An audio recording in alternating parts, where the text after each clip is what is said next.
Sud Radio Média, l'invité du jour. L'invité du jour, c'est Agathe Le Caron. Bonjour Agathe. Valérie. Comment ça va? L'été était bon? Ah oui, l'été était long, était bon, était fantastique. Vous en aviez besoin parce que la saison, la fin de saison a été intense. Oui, c'est vrai que je suis arrivée un peu sur les rotules. Ouais. Voilà, j'ai beaucoup travaillé, mais enfin c'était pour la bonne cause. Voilà, vous avez enregistré entre autres Masterchef qui est diffusé là depuis la semaine dernière. Ouais. Deuxième numéro ce soir. Donc on va vous retrouver en chef, en super chef. Vous dirigez votre petite brigade. Je coordonne, on va dire que je coordonne. Vous coordonnez votre brigade. On va en parler dans un instant. Il y a évidemment les maternelles tous les jours du lundi au vendredi. Enfin, la maison des maternelles, plus précisément 9h25. Tous les samedis, bel et bien, également 9h30. Et puis le magazine Les Maternelles, vous étiez venu nous en parler. On en est au numéro 3. On est au numéro 3 qui va bientôt sortir et on prépare déjà le numéro 4. Ouais. Donc je suis très contente. 15 septembre, la sortie du numéro 15 3. septembre, sur les écrans. Sur les écrans sont-ils si terribles? Alors oui. Je tenais à ce que nous fassions ce sujet, parce que comme je suis une mauvaise mère, je le dis, moi mes enfants beaucoup regardaient des écrans. Et je m'étonne parce que j'ai quand même des enfants qui sont passionnés de lecture, notamment le grand. Et donc, je prône le fait qu'on peut avoir une gestion des écrans positive, réaliste, qui permet quand même que nos enfants fassent d'autres choses. Mais vous n'êtes pas pour l'interdiction totale des écrans? Je trouve que ça fait partie intégrante de leur génération et que c'est difficile quand même de passer à côté. Donc, autant englober les écrans dans la vie quotidienne, mais en le gérant le mieux possible. Voilà. Et vous passez combien de temps devant votre portable? Moi, je bosse que sur mon portable. Là, avant d'arriver chez vous, j'étais en train de bosser sur les émissions de Bel et Bien là, qui vont arriver. Donc, c'est vrai que je suis tout le temps devant. Donc, sur l'écran du portable. Voilà, les enfants, comme ils s'élèvent en nous imitant, j'avoue que ça va être compliqué pour eux. Ils ont un portable ou pas encore? Ah, mais ça va pas. Maintenant, mais Valérie, 8 ans et 6 ans. Ah oui, non. N'importe quoi. Non, pas possible. Mais moi, je connais des jeunes mères de famille qui avaient dit jamais il y aura d'écran et qui, de temps en temps, trouvent que c'est pas mal de mettre un petit ours brun. Ou mais ce que je dis là très sérieusement, c'est qu'en fait, dans les maternelles, on essaie le plus possible de déculpabiliser les parents. On croule sous les injonctions, pas d'écran avant 3 ans. Quand on rentre du boulot, c'est bien, oui, effectivement. Moi, si je pouvais, je préférerais qu'ils inventent des mondes avec leur Playmobil et qu'ils fassent des tangrammes et tout, et qu'ils dessinent. La vérité, c'est que quand on s'est tapé 2 heures de transport, 8 heures de boulot, des frustrations toute la journée et qu'on rentre et qu'on sait très bien que 18 heures, c'est la pire heure pour les enfants. Ils sont surex. Un petit Peppa Pig, c'est mieux c'est mieux qu'une engueulade, non? Ils ont compris, vos enfants, que maman est à la télé? Qu'est-ce que ça leur fait? Depuis Fort Boyard, où j'avais pas dit que j'y étais, ils sont fans de Fort Boyard, j'avais pas dit que j'étais dedans, et donc ils l'ont découvert en direct l'année dernière. Et là, mon fils me disait, mais c'est toi? Mais c'est toi? Mais c'est toi? Je dis, bah oui, au bout de la 150e fois, je dis, oui, c'est moi qui brille là, qui est dans les seaux des pompiers. Tu parles. Et donc, oui, là, ils ont compris. Et puis bon, c'est vrai qu'il y a beaucoup de jeunes mamans qui m'arrêtent et tout. Alors, on sent qu'ils sont un peu fiers quand même, c'est marrant. Alors, Masterchef, vous avez été surprise ou pas qu'on vous le propose? Vous avez été candidate? Comment ça s'est fait? Alors non, j'ai pas été candidate. C'est Nagui qui m'a appelée. Et je me dis, si Nagui m'appelle, c'est qu'il va me proposer quelque chose. Or, j'ai pas le temps. Donc, il me parlait, il me disait, ça va, toi, et tout, et ton mari. Et dans ma tête, je me disais, qu'est-ce que je dis comme excuse et tout, parce que et puis il me dit, voilà, bon, si je t'appelle, c'est pour te proposer quelque chose, comme tu t'en doutes. Je dis, ah bah oui, mais oulala, j'ai pas beaucoup de temps. Masterchef. Et là, j'ai fait, parce qu'en fait, je suis ultra friande de ces émissions de cuisine, de ces concours de cuisine. On vous a connu dans Top Chef. J'ai présenté Top Chef. Et en Belgique, je faisais aussi une émission qui s'appelait 1000 secondes, qui était une émission de cuisine. J'adore ça. Et tout à coup, on me propose une marque, de porter une marque qui est quand même formidable, qui cartonne dans plein de pays. Nagui, c'est pas Nagui. C'est en coproduction. Ah, d'accord. C'est Endemol et Nagui. Et Airprod, oui. Et donc voilà, j'étais super contente tout en me disant ça va être compliqué d'un point de vue. Mais vous avez dit oui tout de suite. Logistique. Ah, tout de suite. Ah, mais j'étais tellement heureuse. Alors, vous aimez les émissions de cuisine, mais est-ce que vous aimez la cuisine? Est-ce que vous aimez cuisiner? Mais j'adore ça, Valérie. Ouais. Alors, c'est vrai qu'on se croise pas beaucoup au marché, pourtant on habite dans la même ville. Ouais, absolument. Mais je pense qu'on a les mêmes fournisseurs. Et oui, Vous avez fait quoi hier à manger? Ah non, hier... C'était bizarre. Non, hier... c'était pas la bonne question. Ouais, c'était pas la bonne question parce qu'on a dû prendre le train, c'était compliqué. Ouais, bon, bref. Mais qu'est-ce que vous faites? Votre plat fétiche. Voilà. Alors, le plat que vous faites... Disons que celui qu'on me réclame, y compris en plein cagnard au mois d'août, c'est la tartiflette. Ah. Ça, sachez-le. Je fais la meilleure tartiflette d'Europe de C'est l'Ouest. super facile. Pardon. Non. Mais c'est super facile. Non, tartiflette. Mais alors, c'est Tu mets du reblochon. Je rêve. Oui. C'est comme si je disais, je fais la meilleure ratatouille et qu'on me disait, c'est facile de faire une ratatouille. Non, c'est pas ce n'est pas facile de faire une bonne ratatouille. Non, mais une tartiflette, c'est du reblochon. Pas du tout. Bon, non. De pommes de terre et des lardons. Pardon, le diable est dans les détails. On fait cuire doucement chaque ingrédient les uns après les autres. On fait mijoter, on fait caraméliser. Ensuite, on mélange, mais pas à n'importe quel moment. La cuisson est très importante. Le choix des produits, ça va pas, non? Donc, enfin, franchement. Donc la tartiflette, c'est... Rougail saucisse aussi, que j'ai revisité là avant les vacances. C'était super bon. J'ai servi avec un petit guacamole. Non, je suis pas bonne. C'est trop précis. Ouais, trop précis. Moi, je cuisine un peu à l'instant. Qu'est-ce qu'il y a toujours dans votre frigo? De la poutargue. Parce que je me dis, si par exemple j'ai des copains qui viennent, je râpe un peu de poutargue sur des pâtes et ça fait la fille qui a fait plein de courses et qui s'est pris la tête alors qu'il y a toujours la poutargue. Parce que ça se conserve très longtemps. Et qu'est-ce qu'il y aura jamais dans votre frigidaire? Bah pas grand-chose parce que moi je suis vraiment ouverte à tout. Le surimi? Ah oui. Non, il n'y aura pas de plat préparé. Et ça, il n'y a pas de... Même pour mes enfants, il n'y a pas de plat préparé. Je vais faire des trucs super simples, un steak haché, pâtes, mais je veux dire, je vais jamais leur donner de moussaka que j'ai acheté surgelé. Ça, non. Ça, c'est bien.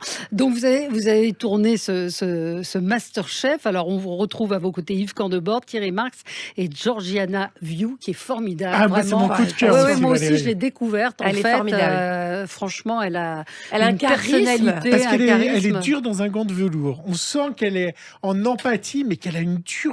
Des fois, elle est dure. Mais parce que en tout cas, dans le premier épisode qu'on a vu, elle était dure, mais après, derrière, elle arrivait à enrober ça. C'est une écorchée vive, Georgiana. C'est une fille... c'est une émotion à la minute, mais je pense que c'est parce qu'elle-même a été très très dure avec elle, comme la plupart des femmes chefs. C'est quand même un métier qui reste encore très très difficile. Et puis elle était amateur aussi quand elle a fait Masterchef il y a des années, donc elle s'est battue. Non, c'est une sacrée gonzesse. Et c'est vrai que c'est un peu la révélation du programme parce qu'Yves, on le connaît. Thierry Marx, on le connaît bien sûr aussi. Moi, on me voit tous les matins. Et puis tout à coup, on découvre cette fille qui est formidable. On voit est-ce que la mayonnaise a bien pris entre justement ces trois chefs qui sont très très différents, avec un Yves Candebord qui est très extraverti, un Thierry Marx qui est plus... qui est le rempart du bon sens. Et puis cette troisième personne, Georgiana, qui elle aussi est très très différente des deux autres. Oui, alors donc ils sont entendus comment? Vous allez le voir. Contraire. Non, mais bien sûr, mais de toute façon, vous allez le voir dans le programme. On peut pas mentir de toute façon. Ils sont très complémentaires. C'est-à-dire qu'effectivement, on a Thierry Marx qui est un petit peu le maître zen, je le disais, le rempart du bon sens, qui a l'expérience, qui est le philosophe. Yves, c'est la gouaille, la générosité, le terroir. Et Yves a beaucoup aidé Georgiana. Il s'était beaucoup attaché à elle après Masterchef, donc il y a 10 ans. Et donc, ils ont une complicité qui est très, très forte et qui transparaît. Et donc, sans trop dévoiler, ils vont beaucoup pleurer ensemble. Et voilà, il va y avoir... Oui, parce que ça monte un peu en intensité. Oui, la première, c'était... Au fil des faut pas se fier à la première, c'est ce que vous nous disiez. Oui, c'est-à-dire que... En tout cas, c'est pas la même mécanique. La première, on a découvert les personnages, on plante le décor, c'est une sélection, donc c'est vrai que c'est pas la compète. C'est pas la... Bah si, justement, c'est vraiment la grosse compète du début, etc. Là, on va entrer vraiment dans la découverte des personnalités, il va y avoir beaucoup plus d'interactions entre les chefs, même avec moi, et puis on va découvrir des candidats formidables, et puis surtout, les épreuves cultes de Masterchef reviennent. Donc il va y avoir la boîte mystère, les tests de reconnaissance, enfin tout ce qu'on adore dans Masterchef. Quand on a 10 000 fromages à reconnaître.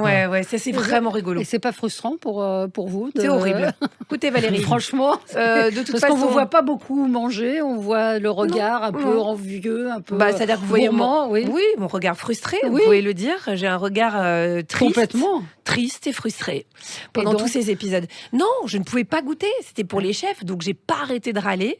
Même après, même quand la lumière s'éteint, il ne reste plus rien. Il n'y a pas des fonds de casserole. Non, mais je m'étais mis bien avec quelques candidats. Et donc, je leur faisais des petits signes. Et discrétoche, quand il n'y avait pas de caméra sur eux, bam, ils me donnaient. Mais franchement, j'étais un labrador, quoi. Ouais, franchement, c'était le labrador à qui on donnait un petit truc. Parce qu'ils font 4 plats. Un plat pour la caméra, c'est ça, et 3 plats pour les jurés. Pour les jurés. Donc, en fait, oui, il n'y a pas de 5e pour moi, quoi. Et les jurés mangent chaud ou pas, ou c'est compliqué? Les jurés, tant que faire se peut, mangent chaud. Mais ils ont l'habitude, même dans les concours, même des meilleurs ouvriers de France, ils mangent froid, ils dégustent froid. Donc ils savent faire la différence. Vous avez un chouchou ou une chouchoute dans les candidats? Oui, je peux pas le dire, mais évidemment. Et qui a gagné? Le craquage. Je ne sais pas. Oh, arrêtez. Mais non, je ne sais pas. Je vous assure. Pourquoi vous savez pas? Vous n'avez pas tourné la fin? Seul. C'est des petites choses de production qui font que j'ai pu ne pas savoir qui avait gagné. Ça veut dire qu'à la fin, on ne vous voit pas féliciter le gagnant? Vous verrez. Bon. Ah bon? Voilà. Mais vous le savez, sérieusement, vous le savez vraiment pas? Non, je sais pas. Je connais les finalistes, évidemment. Je connais les Mais vous n'avez pas remis le tablier au gagnant ou le prix? On verra. Vous avez enregistré les 3? Il y a une petite surprise, je crois. Arrêtez de connaître tous les secrets, d'essayer de connaître tous les secrets. Ah, c'est ça, vous avez enregistré tout le monde? Pas du tout. Ah bon? Ça aurait pu être une solution. Des chefs sont invités, évidemment. Il va se prendre la tête après. Il va chercher, il va se dire... On va voir Christian Constant, Frédéric Anton, Alessandra Montagne, et Maurice Sacco, beaucoup de chefs, Simone Zanoni qu'on avait reçu. Zanoni, la bombe. J'adore. Moi aussi. Et ils sont venus tous Frédéric Anton, c'est ce soir. Frédéric Anton, c'est ce soir. Donc là, c'est le grand retour quand même d'une des figures de MasterChef. Oui. Donc ça va être formidable. C'était très émouvant aussi ces retrouvailles entre Yves et lui, et Georgiana aussi, qui donc l'avait pas revu, je pense, en tant que chef statutaire. Donc oui, il y a plein de chefs qui sont venus apporter leur savoir-faire, et puis beaucoup des candidats vont fonctionner et cuisiner en fonction des thèmes de prédilection de ces chefs-là. Pardon. Non, c'est eux qui vont donner les épreuves en équipe. C'est plus accessible que Top Chef, si vous deviez faire un comparatif entre les deux. Accessible comme cuisine? Oui. Ah oui. Ouais. C'est ça qui est formidable dans MasterChef, c'est que ça s'adresse à quelqu'un comme moi. C'est-à-dire que moi, je suis fan de cuisine, c'est un grand hobby chez moi. J'ai envie, parfois, je peux cuisiner pendant 5 jours, notamment à Noël, je cuisine pendant 5 jours, je fais mes menus, j'y pense 15 jours avant, etc. Et pour moi, ça c'est génial, parce que, en fait, par exemple, j'ai demandé à Yves Candebord, mais comment on cuit une côte de bœuf parfaitement? Parce que, mais vraiment, donner les astuces, les petits trucs. Comment est-ce que je peux faire pour un aioli, moi qui digère pas l'ail? Donc il y a ce truc qui est d'ailleurs très service public, de transmission, de valeur du terroir. Enfin, ça intéresse tous les Français. C'est tellement important, la cuisine. La cuisine, c'est la joie, quoi. Donc. Et donc finalement, est-ce que je dois comprendre que vous êtes ni dans l'éléphant et ni dans le biscuit? Ça veut dire quoi? Je comprends pas. L'éléphant de Mazinger. Ah oui, voilà. C'est pour ça que je comprenais pas, parce que moi je suis sur France 2. Voilà.